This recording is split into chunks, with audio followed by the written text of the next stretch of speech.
bahwa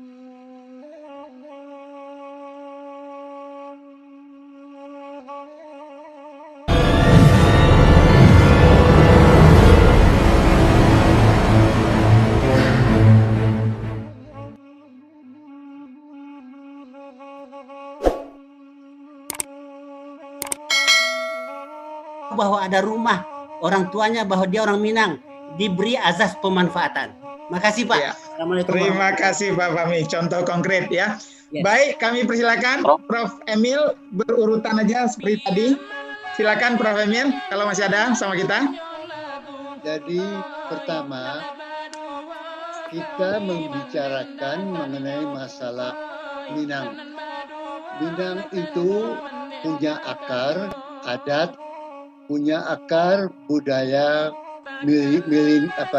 matrilineal dan sebagainya. Ini berkembang di dalam dunia yang semakin canggih, semakin kompetitif. Kalau kita ingin tetap bertahan, sangat penting bahwa kita tetap mengembangkan daya kemampuan ilmu, teknologi, dan rasionalitas agar bisa survive di dunia ini. Karena itu, pandangan harus ke depan. Tadi disebut bahwa kecenderungan perantau adalah pitih, kedudukan, dan macam-macam itu.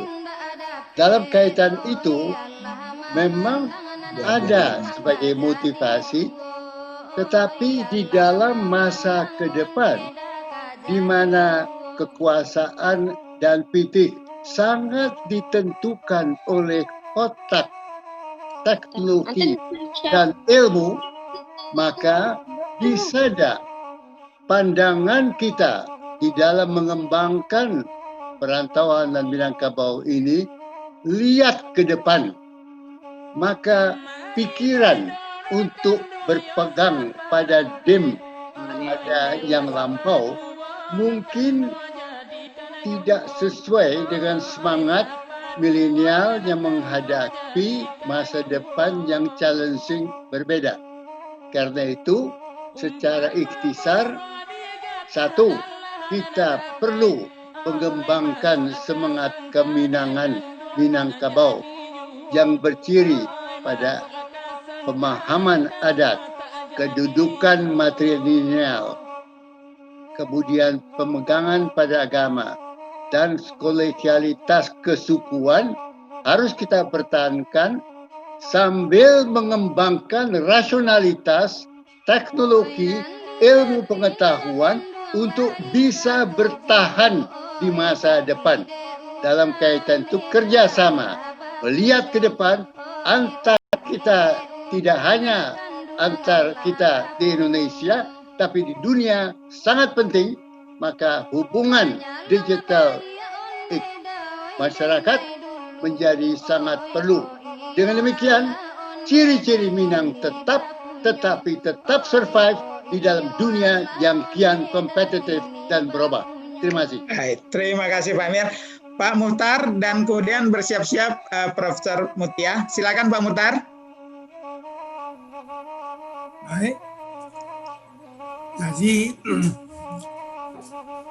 fokusnya adalah pada apa yang disampaikan oleh Pak Emil Said tadi.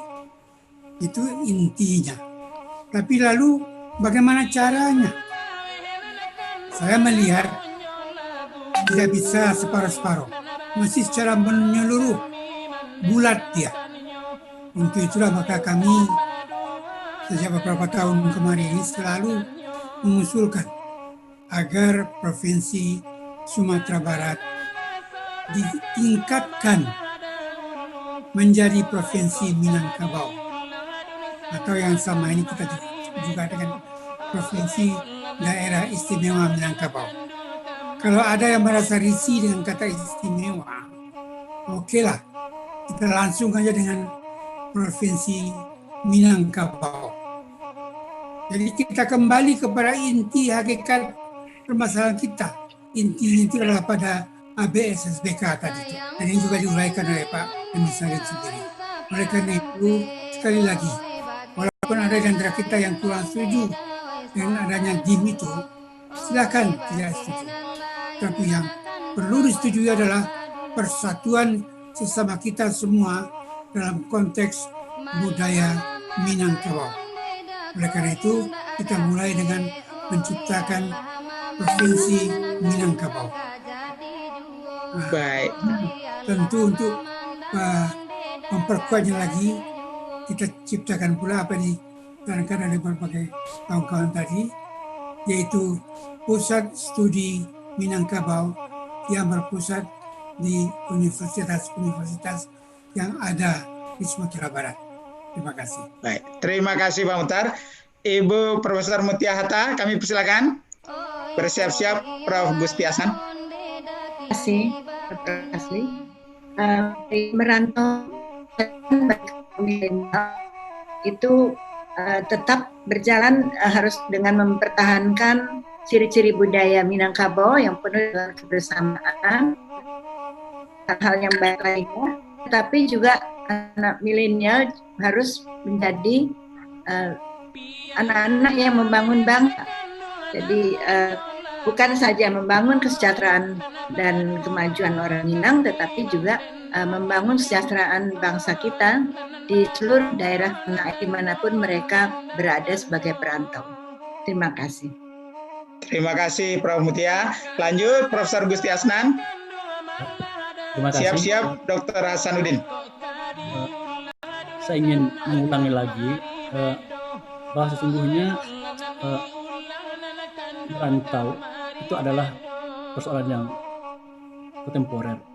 Setiap zaman melahirkan rantau yang berbeda, perantau yang berbeda, perantauan yang berbeda, arah rantau yang berbeda. Sehingga kalau kita memang ingin membincangkan persoalan merantau, maka kita memang tidak harus membincangkan saat mana perbincangan tentang rantau, tentang merantau dan tentang perantau itu diadakan. Jadi kalau kita sekarang membincangkan tentang merantau, maka kondisi saat sekarang lah yang akan kita bincangkan. Kalau kita membincangkan rantau sekarang, maka kondisi sekarang lah yang akan kita bincangkan. Kalau kita membincangkan perantauan Minangkabau sekarang, maka kondisi sekarang lah yang akan kita bincangkan. Tapi sebagai sejarawan, saya mengingatkan bahwa membincangkan rantau, perantau, merantau, dan perantauan orang Minang sekarang dan untuk masa depan tidak bisa meninggalkan apa yang telah terjadi di masa lampau. Pengalaman masa lampau itu bisa kita jadikan sebagai pedoman untuk menghadapi apa yang terjadi sekarang dan merancang apa yang akan dikerjakan di masa depan. Terima kasih. Terima kasih Prof. Langsung Pak Dr. Hasanuddin.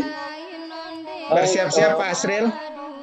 Baik Prof, Bapak Ibu sekalian, kita tadi kan membicarakan problem faktual ya. Kalau bicara ideal kan sesungguhnya bagus-bagus sekali. Jadi berkait dengan apa yang diulas oleh Pak Prof. Ismet Fanani tentang ulur tangan dan campur tangan, ranah siap menerima ulur tangan perantau, tetapi jangan campur tangan. Itu yang saya tangkap dari berbagai fenomena yang terjadi terakhir, termasuk juga usulan-usulan Gemu Minang tentang tentang kebudayaan, dan termasuk juga apa yang diusulkan oleh Pak Mukhtar Naim tadi tentang Minangkabau ya, daerah khusus istimewa Minangkabau, itu ditolak. Itu fakta. Kemudian soal sindrom Zainuddin itu sesungguhnya juga fakta, tetapi dalam konsep sesungguhnya bagus. Ada konsep Malako, ada akomodasi kekerabatan. Jangankan hanya Bako, tetapi juga orang yang bukan Minang disediakan di dalam sistem kekerabatan Minangkabau. Ada konsep Malako dan sebagainya. Jadi kita perlu solusi, kita perlu mediator. Nah, oleh karena itu sesungguhnya ada banyak bagian yang bisa mengambil inisiator, menjadi katalisator, yaitu perguruan tinggi, para akademisi dan lain-lain yang lebih netral antara ranah dan rantau. Oleh karena itu, satu dan kedua, ke sistem pendidikan kita benahi lagi bahwa perlu diketahui bahwa di ranah sendiri kita punya problem soal bagaimana mewariskan nilai-nilai budaya, adat istiadat kepada generasi muda, tidak hanya di rantau. Justru rantau yang sangat rindu dengan nilai-nilai budaya, sedangkan sementara di nagari, di ranah sendiri orang rindu dengan sesuatu yang baru.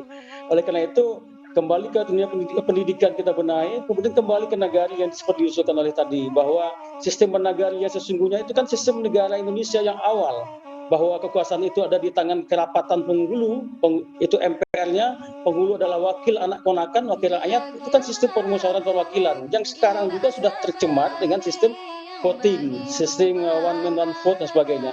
Banyak agenda yang perlu kita benahi, mari kita tindak lanjuti. Kita bicara tindak lanjuti untuk masa yang akan datang, tanpa mengabaikan sejarah seperti yang disampaikan oleh Prof. Gusti Asnan tadi, Pak. Terima kasih. Assalamualaikum warahmatullahi wabarakatuh. Terima kasih Dr. Hasanuddin. Lanjut, Pak Asril Canago.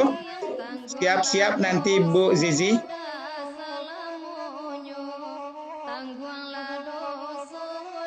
Silakan Pak Asril, masih ada?